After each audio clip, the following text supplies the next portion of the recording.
시청자 여러분, 안녕하십니까? 6월 14일 월요일 JTBC 뉴스 아침엔 시작합니다.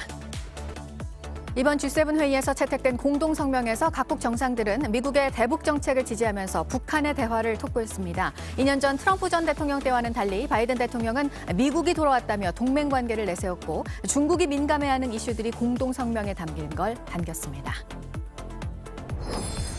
성추행 피해 이후 스스로 목숨을 끊은 공군 여성 부사관 이모 중사가 생전에 작성한 피해 조서에는 차에 함께 타고 있던 동료들이 성추행을 방관한 의혹도 담겨 있는 것으로 JTBC 취재 결과 확인됐습니다. 가해자의 성추행이 우발적인 행위가 아니라 계획적인 범행임을 의심할 만한 정황도 담겨 있습니다.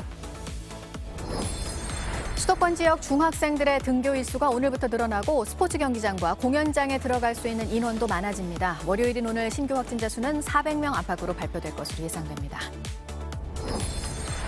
중국 후베이 성의 식료품 시장에서 가스가 폭발해 12명이 숨지고 130명 이상이 다쳤습니다. 휴일 아침 장을 보거나 아침 식사를 하기 위해서 나온 주민과 상인들이 참변을 당했습니다.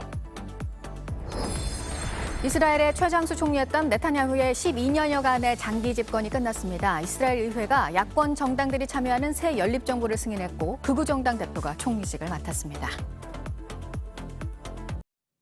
조 바이든 미국 대통령은 주요 7개국 G7 정상회의를 통해 미국의 귀환을 국제사회에 공식적으로 알렸습니다. 그러면서 중국에 대한 보다 적극적인 견제를 주도했습니다. G7 공동성명에는 중국 신장의 인권과 홍콩의 자치권, 대만 해협 문제 등이 처음으로 담겼습니다. 북한의 대화를 촉구하는 목소리도 성명에 반영됐습니다.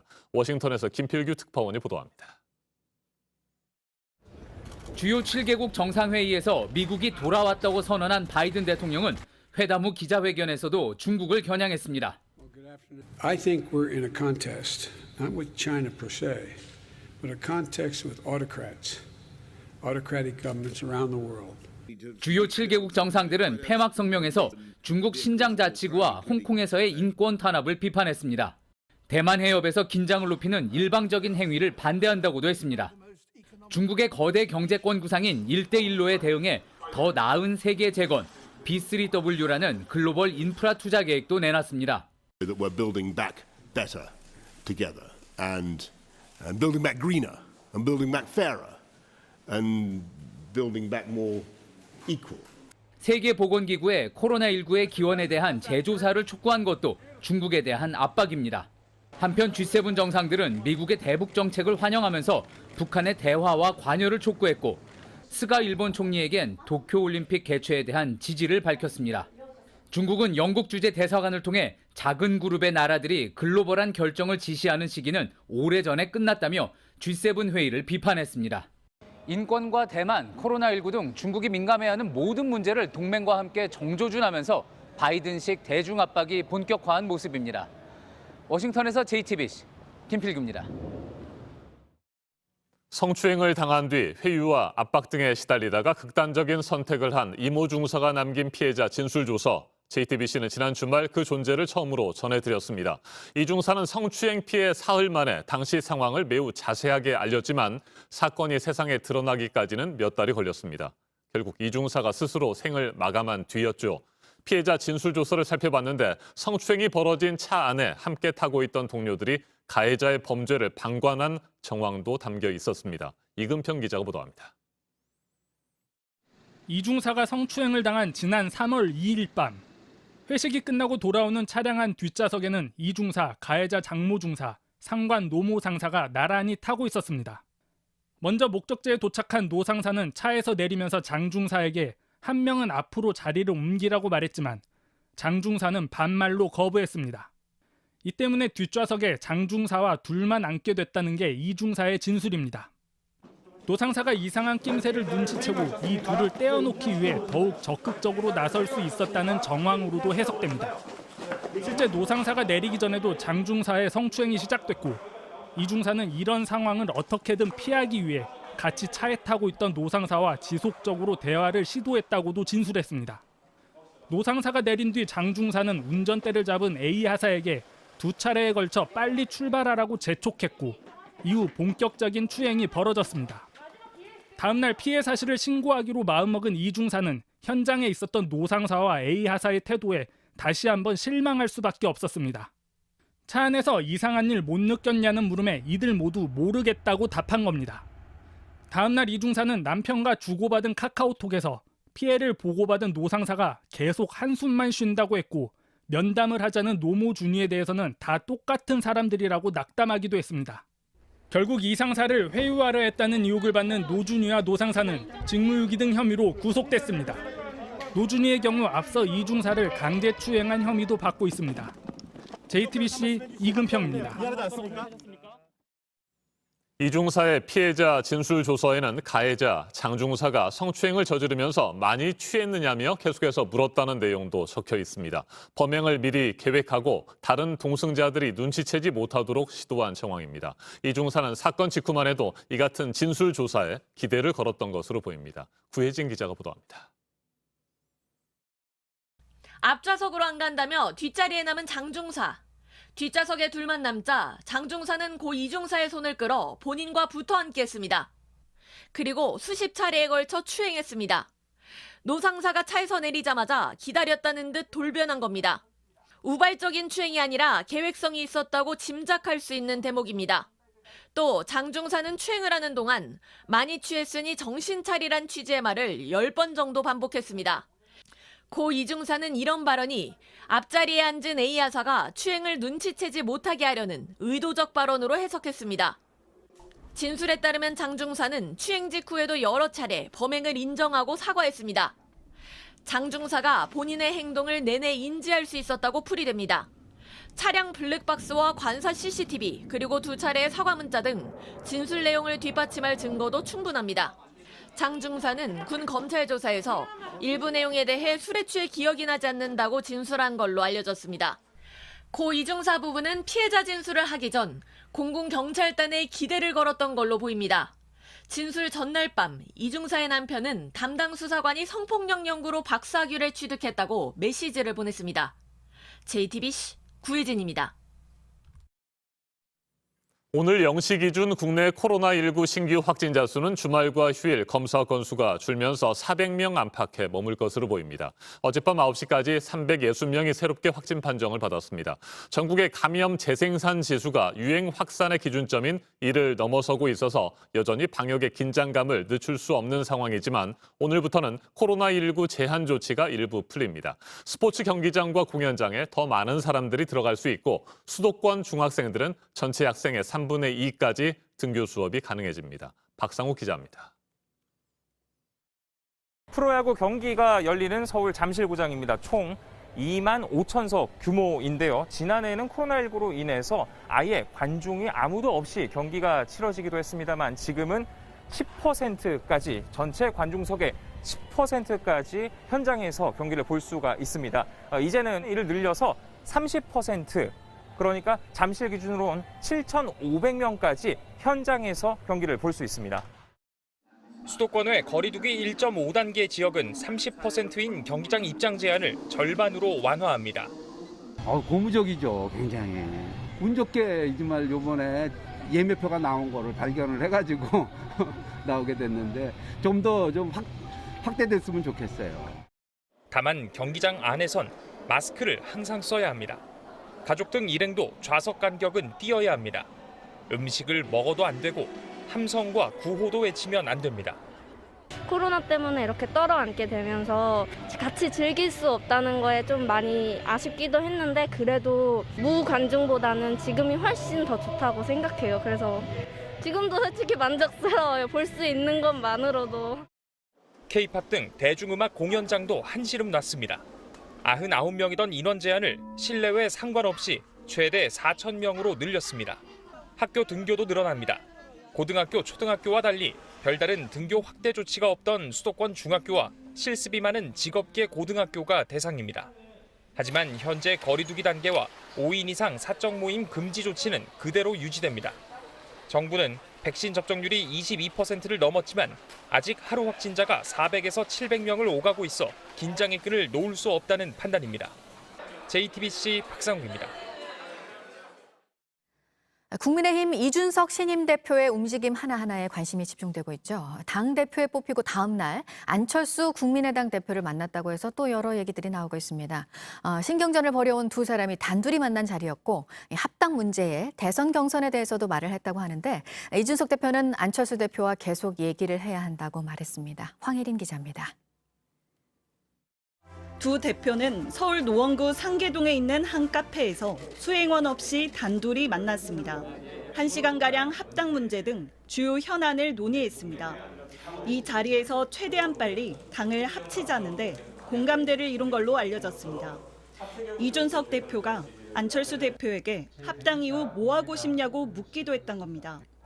두 대표는 대선 경선 사안부터 이재명 경기지사, 윤석열 전 검찰총장에 대해서도 얘기한 걸로 전해졌습니다. 이 대표는 JTBC와의 통화에서 만난 사실을 인정하면서도 안 대표와 계속 얘기해야 한다며 추후 만남을 내비쳤습니다. 안 대표는 덕담만 나눴다고 말했습니다.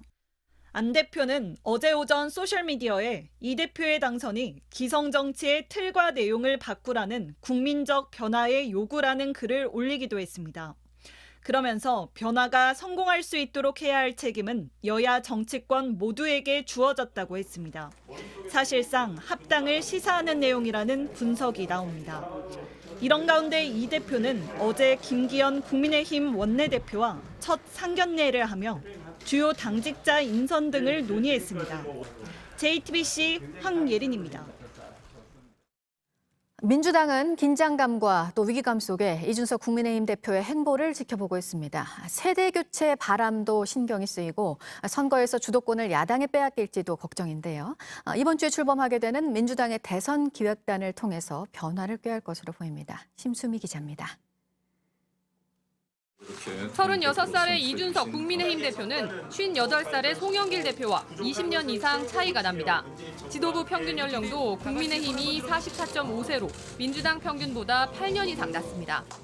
민주당 대권 주자들은 연일 이 대표의 경험 부족을 넌지시 언급하며 견제구를 날리고 있지만 여당 내에서는 위기감이 팽배합니다. 국민의힘이 2030 표심을 빨아들이면서 이제는 민주당이 기득권의 상징으로 재평가될 수 있다는 우려 때문입니다. 그동안 민주당이 이념 중심의 정치에 치우쳐 달라진 시대상과 민심, 특히 젊은 세대의 목소리를 놓쳤던 것 아니냐는 분석도 나왔습니다. 당내 일각에서 운동권 중심의 86그룹 용퇴론이 조금씩 고개를 드는 이유입니다. 하지만 당 핵심 관계자는 현실성 없는 이야기라고 선을 그었습니다.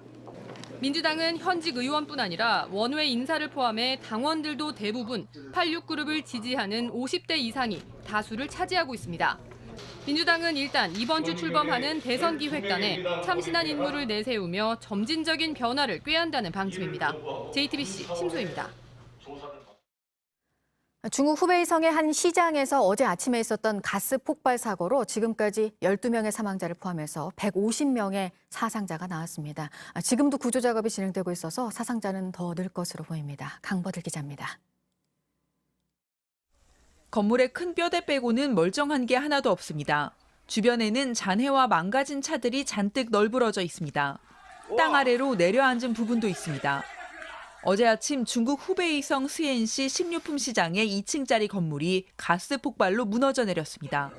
워낙 큰 폭발이라 파편이 사방으로 튀며 인근 아파트 유리창까지 깨졌습니다. 길을 가다 파편에 맞아 다친 사람들도 있습니다.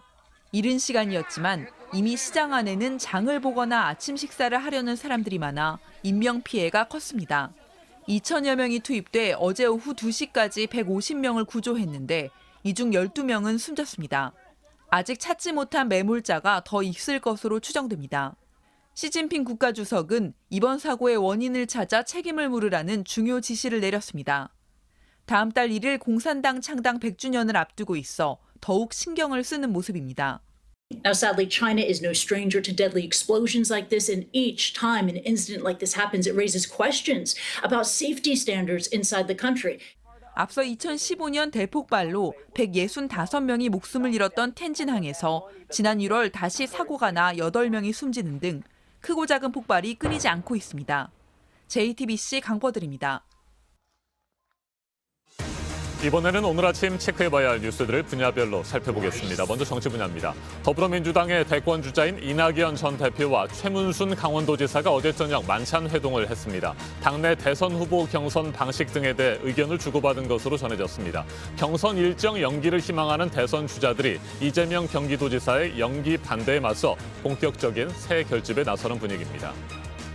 야권의 유력한 대선 주자인 윤석열 전 검찰총장이 어제 오전 국민의힘 이준석 신임 대표에게 당선 축하 문자 메시지를 보냈습니다. 윤 전 총장이 직접 이 대표와 소통에 물꼬를 트면서 국민의힘 입당 논의가 본격화될지 주목됩니다.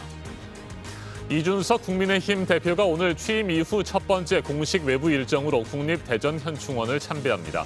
당선 직후 정치인들이 관행적으로 방문하는 서울 현충원 대신 천안함 장병들의 묘역이 있는 대전현충원을 선택했습니다. 이후 광주로 가서 건물 붕괴 사고 희생자들의 합동 분향소를 찾아 조문할 예정입니다.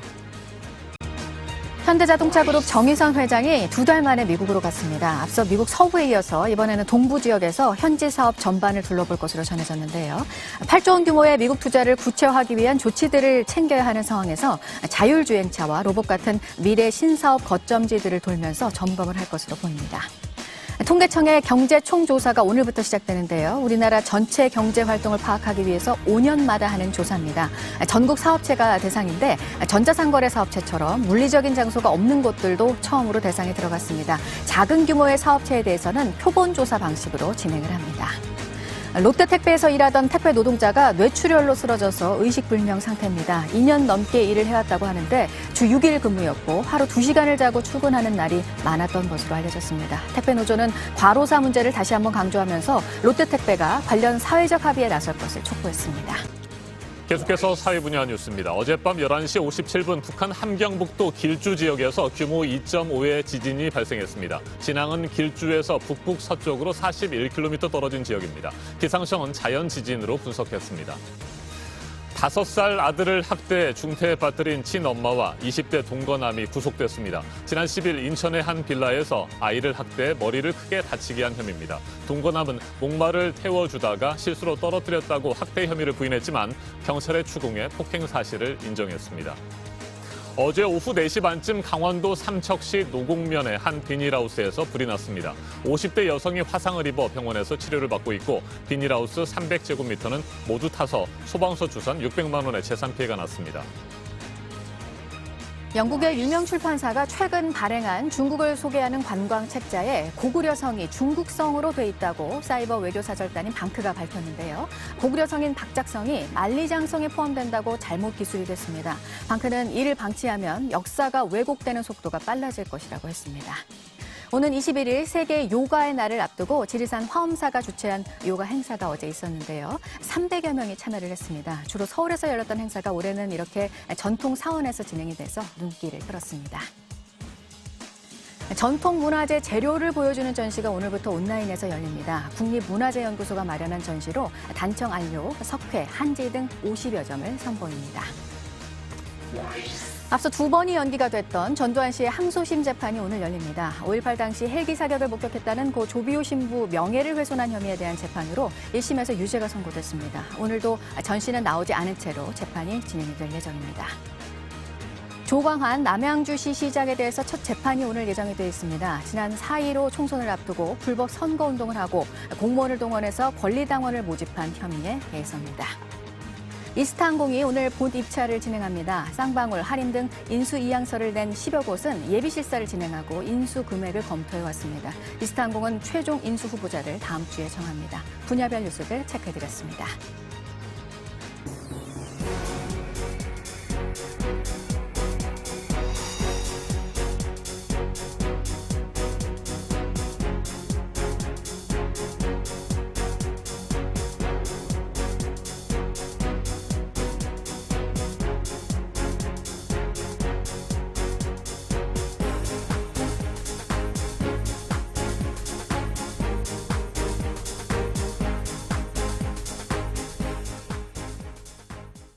오늘부터 시작해서 이번 주 코로나 백신 접종이 시작되는 대상들이 또 있습니다. 속도는 더 붙을 것으로 예상되는데요. 정부가 세운 상반기 접종 목표가 이번 주 안에 달성이 될 것으로 보입니다. 보도국 연결해서 알아보겠습니다. 이재승 기자, 이번 주 안에 가능하다는 예상이 어떻게 나오는 건가요? 네, 어제 기준 코로나19 백신 1차 접종자는 약 1,180만 명입니다. 전체 인구 대비 23%가량인데요. 1차 접종자가 하루 70만 명씩 증가하는 추세를 고려하면 이번 주에 1,300만 명을 넘어설 가능성이 높습니다. 이달 말까지 1,300만 명이 목표였던 1차 백신 접종을 열흘 이상 앞당겨서 실현하게 되는 그런 상황이 되는데요. 오늘부터는 접종 대상도 더 확대가 됩니다. 오늘부터 의료기관이 없는 섬 지역 주민들에게 해군의 한산도함을 활용해서 백신 접종이 시행됩니다. 이달 말까지 섬 지역의 30살 이상 주민 600여 명에게 얀센 백신이 제공됩니다. 또 내일부터는 아스트라제네카 백신 우선 접종 대상이었다가 혈전증 발생 우려로 미뤄졌던 30세 미만에 대해서 화이자 백신 접종이 시작되는데요. 이 대상자는 경찰과 소방, 해양경찰 등 사회 필수 인력과 어린이집과 유치원, 초등학교 1, 2학년 교사 등 20만 명이 대상입니다. 네, 이스라엘에서는 네타냐후 장기 집권 시대가 끝이 났다고요? 네, 이스라엘 의회가 현지 시간 13일에 특별총회 투표에서 야권 정당들이 참여하는 새 연립정부를 승인했습니다. 이로써 중도와 좌파, 그리고 우파, 아랍계 등 8개 야권 정당이 동참하는 무지개 연정이 출범했습니다. 차기 정부 전반기에는 강경 보수 정치인 나프탈리 베네트가 총리를 맡았습니다. 수락 연설 들어보시죠. אנחנו בפתחם של ימים חדשים, תלאות, וזו לא מילה מוגזמת במקרה הזה, תלאות ההקמה של ממשלת האחדות מאחורינו, ועכשיו אזרחי ישראל כולם נושאים אלינו את עיניהם, וחובת ההוכחה עלינו. 네, 베네트 총리가 연설할 때 옆자리에 앉은 사람이 연정 설계자인 야이르 라피드인데요. 지금은 외무장관직을 맡고 2년 뒤에는 총리직을 승계하게 됩니다. 12년 2개월간 집권했던 네타냐후 전 총리는 야당 지도자의 길을 걷게 됐습니다. 베네트 신임 총리는 특수부대 장교 출신으로 강경한 극우 정치인인데요. 이란 핵 보유를 용납하지 못한다며 미국의 핵 합의 복원은 실수라고까지 말했습니다. 팔레스타인 자치정부와 무장정파 하마스는 베네트 총리 정부가 네타냐후 정부와 별 차이가 없다며 혹평했습니다. 지금까지 아침에 지금 JTBC 이재승입니다. 백신 접종으로 일상을 빠른 속도로 되찾고 있는 미국에서 더 많아지고 있는 사건이 바로 총격 사건입니다. 주말 동안 시카고를 포함한 곳곳에서 피해자들이 나왔습니다. 임종주 특파원이 전해드립니다. 시카고가 전면 재개방에 들어간 다음 날 주말 새벽, 도심 남부에서 여러 발의 총성이 울렸습니다. 남성 2명이 길가에 모여있던 사람들을 향해 총을 난사한 것입니다. 이로 인해 20대 여성 1명이 숨지고 9명이 다쳤습니다. 총격범들은 모두 달아났습니다. I looked down, next thing I know, I heard pop, pop. I looked up at the crowd that was in front of me and I seen people scattering like this. 비슷한 시각 텍사스 오스틴에서도 총격 사건이 일어나 주민 14명이 다쳤으며 이 중 2명은 중태입니다. 경찰은 용의자 1명을 체포하고 다른 1명을 뒤쫓고 있습니다.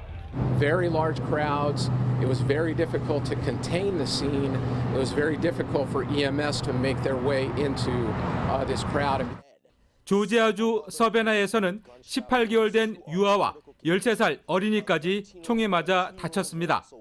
이달 초와 지난달 하순에도 미국 전역에서 주말 대규모 총격 사건이 벌어져 사상자가 잇따랐습니다. 미국에서 피해자가 4명 이상인 총격 사건만 지난 한 해 600여 건, 올해도 이미 260건 넘게 발생했습니다. 전문가들은 계속되고 있는 총기 사재기와 더워지는 날씨, 또 사람들이 한꺼번에 쏟아져 나오는 상황 등이 복합적으로 맞물려 총기 폭력이 더 증가하지 않을까 우려하고 있습니다. 워싱턴에서 JTBC 임종주입니다. 어제 정오쯤 경기도 과천 관악산의 한 암벽에서 한 남성이 쓰러진 채 발견이 됐는데 발견 당시부터 심정지 상태였습니다. 지나가던 등산객의 신고로 출동한 구조대가 헬기 등을 동원해서 인근 병원으로 이 남성을 옮겼지만 숨졌습니다. 소방당국은 다른 외상은 없었다고 밝혔습니다.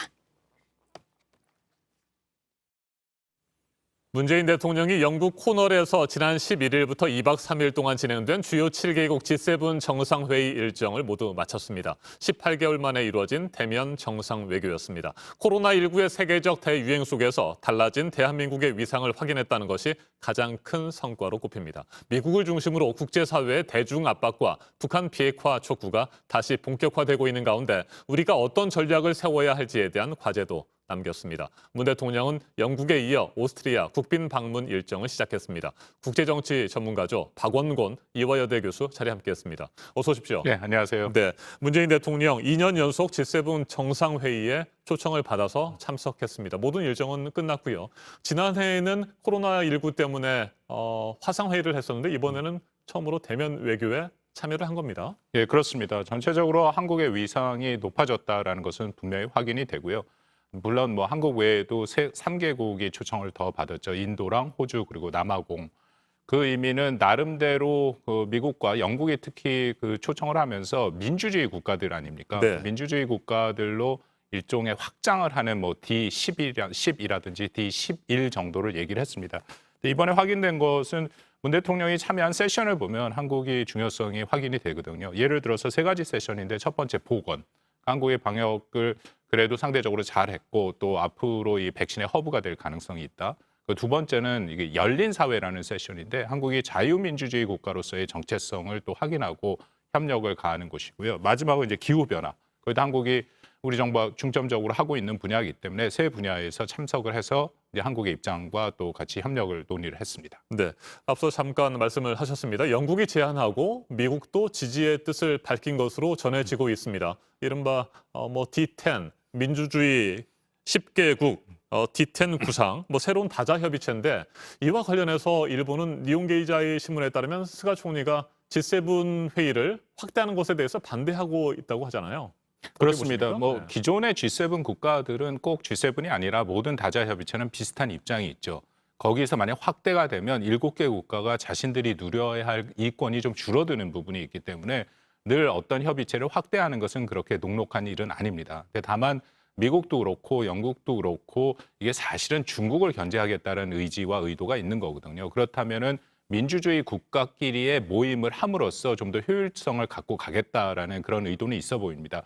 바이든 대통령이 후보 시절 때 이른바 민주주의 정상회의를 1년 안에 자기가 취임한 1년 안에 하겠다라고 얘기했는데 그것도 사실 중국을 견제하겠다는 의도거든요. 근데 민주주의 정상회의를 다 모이면 너무 규모가 커지기 때문에 여러 가지 효율성이 좀 떨어진다. 그래서 앞으로 그런 D10개국이 됐던 11개국이 됐던 그런 형식의 협의체가 발전될 가능성은 저는 여전히 있다고 생각이 됩니다. 네, 이번 G7 회의가 특히 관심을 모았던 것은 문재인 대통령과 스가 요시히데 일본 총리가 만나서 첫 번째 대면 정상회담을 할 것이냐 이 부분 아니었겠습니까? 두 차례 짧게 만나서 인사를 나누기는 했습니다만 결국에는 공식 회담이라든지 약식 회담을 갖지 못했습니다. 이건 어떻게 평가하세요? 글쎄 일부에서는 약식으로라도 또 한일 또 한미일 정상이 모이지 않을까 했는데 결국은 불발됐다라고 판단이 되고요. 근데 전체적으로 일정이 워낙 빡빡하기 때문에 서로 어떤 공식적인 만남을 갖기는 쉽지 않고 영어로 풀 어사이드라고 해갖고 팔꿈치를 끄집어 당긴다 해갖고 복도에서 얘기를 하거나 잠깐 사진을 찍거나 담소를 나누는 정도까지는 예상을 했는데 그것도 사실상 되지는 못했죠. 알려진 것처럼 일본이 가장 소극적이었다. 미국은 어떻게든지 한미일의 정상이 모이는 모습을 보이고 싶어 했는데 여러 가지 이유로 그런 이유 때문에 이번에 불발된 것이다라고 생각을 합니다. 네, 일본의 소극적인 태도 때문에 한일 정상회담 또는 한미일 정상회담이 이루어지지 못했다 이렇게 보시는 건데 그렇다면 한일 관계 앞으로 어떻게 풀어갈 수 있을 것으로 생각하세요? 한일 관계 최근에 우리 법원 판결로 이전보다는 관계를 풀어갈 만한 우호적인 분위기가 형성된 것은 사실인데요. 근데 그럼에도 일본은 아주 명확한 입장을 계속 유지하고 있습니다. 그것은 한국의 징용자 문제라든지 위안부 문제에 대해서 국내에서 법제화를 하라는 거라는 거죠. 이제 국회에서 법을 통과시켜서 배상 책임을 더 이상 일본 기업한테 묻지 않도록 하는 것이 이제 일본이 원하는 방향인데요. 더불어서 우리 정부는 여전히 일본이 진정성 어린 사과가 없는 부분이 분명히 있지 않습니까? 이제 그 부분에 대해서 문제 제기를 하고 있고 그러니까 중요한 것은 한국과 일본 정부가 조금 더 지금보다는 적극적으로 머리를 맞대고 이 문제를 풀어나가는 그런 또 그 노력이 필요하다라고 생각이 됩니다. 네, G7 정상들이 공동 성명을 채택했는데 이 성명에서 가장 주목해서 봐야 될 것은 역시 중국에 대한 견제, 이 부분이 더 공고화됐다 이런 부분일 것 같습니다. 이 공동 성명을 보면요. 신장 지구의 인권 문제, 그리고 홍콩의 자치권 문제, 대만 해협 문제 등도 함께 거론이 됐습니다. 그렇습니다. 공동성명이 굉장히 길게 나왔고요. 70항이고 A4 용지로 한 거의 40장 가까이 네. 되는 분량인데 내용의 거의 상당 부분이 중국을 견제하고 있습니다. 그러니까 공동성명의 가장 첫 문장조차도 자유롭고 열린 사회와 민주주의라는 우리의 영속적 이상이다라는 표현이 나오거든요. 그것은 열린 민주주의라는 건 중국의 체제가 아니지 않습니까? 그 부분을 겨냥한 부분이 있다라고 생각이 되고요. 또 핵심은 그 말씀해 주신 것 외에도 이제 자유 공정 무역을 위한 미래 번영 확보라는 또 하나의 꼭지가 있고요. 그 외에도 민주주의, 자유, 평등, 법치라는 또 꼭지가 있습니다. 그 부분에서 중국에 대한 문제가 다 얘기가 됐고 중국으로서는 아파할 부분이 많이 있죠. 예를 들어서 코로나19의 기원 조사를 다시 해야 된다고. 그래서 네. 결국 중국 정부가 말한 것이 잘못됐다라는 부분도 분명히 있는 것이고 중국이 민감하는 아까 말씀드린 인권 문제라든지 대만 문제라든지 그 외에도 중국이 추진하고 있는 1대1로에 대한 일종의 대체로 아주 구체적인 얘기가 좀 나왔습니다. 더 나은 세계다라는 그런 일종의 그 1대1로를 대체할 만한 앞으로 계속 지속하겠다라는 그런 의미가 있고요. 이것은 기존에 중국이 해왔던 것과는 다르게 투명성을 보장하면서 개발 협력을 하겠다라는 입장이기 때문에 앞으로 미중 간에 뿐만 아니라 미국과 중심으로 한 G7 국가와 또 중국 간의 이 갈등이 좀 더 커질 가능성이 있어 보입니다. 네, 미국 주도의 반중 연대가 더욱 공고화되고 있는 상황에서 우리 정부가 과연 어떤 입장을 취해야 되느냐, 이 부분이 굉장히 난처하기도 하고 어려운 문제인데 이번 G7 정상회의에 앞서서 중국 왕이 외교부장이 정의용 외교부 장관에게 전화를 걸어서 여러 가지 압박을 좀 했습니다. 쉽지 않을 것 같아요. 그렇습니다. G7뿐만 아니라 11개 국가인데 중국이 딱 한국을 찍어서 그렇게 전화를 했고 그 전화 내용이 사실은 좀 불쾌한 내용들이 많이 네. 있습니다. 그 내용을 보면은 결국은 한국은 그 미국을 비롯한 G7 국가에 적극적으로 협력하지 말아라. 여기 중국 편을 들어라. 이제 그런 얘기라고 볼 수 있거든요. 앞으로 우리 정부가 잘 풀어나가야겠죠. 이번 G7 회의에서 다시 확인이 됐습니다만 이건 자유민주주의 국가로서의 일종의 협의체이기 때문에 우리도 거기에 맞는 정체성이 필요하고 다만 거기에 더불어서 한국은 여러 가지 이 지정학적 문제가 있기 때문에 거기에 대한 우리의 이득도 잘 찾아가는 그런 좀 명민한 외교는 더욱더 절실해졌다라고 생각을 합니다. 네, 한 가지만 짧게 질문을 드리겠습니다. 김정은 북한 국무위원장 이달 상순쯤에 노동당 전원회의를 개최할 것이다 이렇게 예고를 했었는데 아직까지 열리지 않고 있거든요. G7 회의의 결과를 지켜본다든지 이런 생각이었을까요? 글쎄 노동당 중앙위 군사위원회가 지금 개최가 끝났고 네. 아마 지금 시작이 됐을 가능성이 있고요. 아니면 아직 보도는 안 되고 있는 것은 분명합니다. 근데 여러 가지 상황상 글쎄요 G7보다는 저는 북한 내의 이 내부 문제가 가장 크다라고 생각이 됩니다. 나름대로 그 자신들의 입장은 정리가 됐다라고 생각이 되고요. 전원회의는 개최가 될 가능성이 매우 높은데 이제 중요한 것은 자신들의 정리된 입장, 그것은 결국 대미 관계, 대남 관계일 수 있는데요. 그 부분을 이번 전원회의에서 밝히냐 안 밝히냐 그것이 관건이다라고 생각을 합니다. 알겠습니다. 여기까지 듣겠습니다. 박원곤 이화여대 교수였습니다. 말씀 잘 들었습니다. 감사합니다.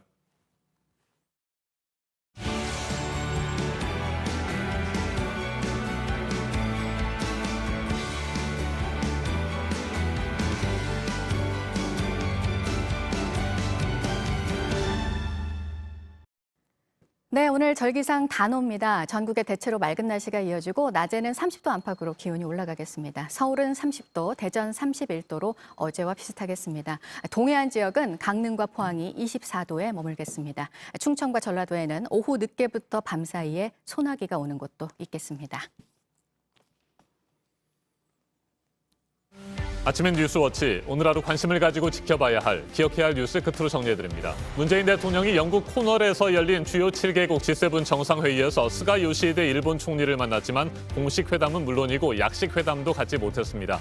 회의장과 만찬장에서 두 차례 잠깐 만나서 인사만 나눴습니다. 문 대통령은 아쉽게 생각한다는 글을 소셜미디어에 올렸습니다. 영국을 떠난 문 대통령은 다음 방문지인 오스트리아에 도착했습니다.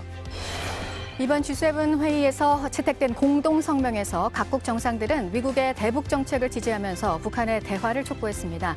미국이 돌아왔다며 동맹 관계를 내세운 바이든 대통령은 중국이 민감해하는 이슈들이 이번 공동 성명에 담긴 걸 반겼습니다. 성추행 피해 이후 스스로 목숨을 끊은 공군 여성 부사관 이모 중사가 생전에 작성한 피해 조서에는 차에 함께 타고 있던 동료들이 성추행을 방관한 의혹도 담겨 있는 것으로 JTBC 취재 결과 확인됐습니다. 가해자의 성추행이 우발적인 행위가 아니라 계획적인 범행임을 의심할 만한 정황도 담겨 있습니다. 수도권 지역 중학생들의 등교 일수가 오늘부터 늘어나고 스포츠 경기장과 공연장에 들어갈 수 있는 인원도 많아집니다. 월요일인 오늘 신규 확진자 수는 400명 안팎으로 발표가 될 것으로 예상됩니다. 오늘 전해드릴 소식은 여기까지입니다. 이상으로 JTBC 뉴스 아침엔 월요일 순서 모두 마치겠습니다. 건강한 하루 보내시기 바랍니다. 고맙습니다.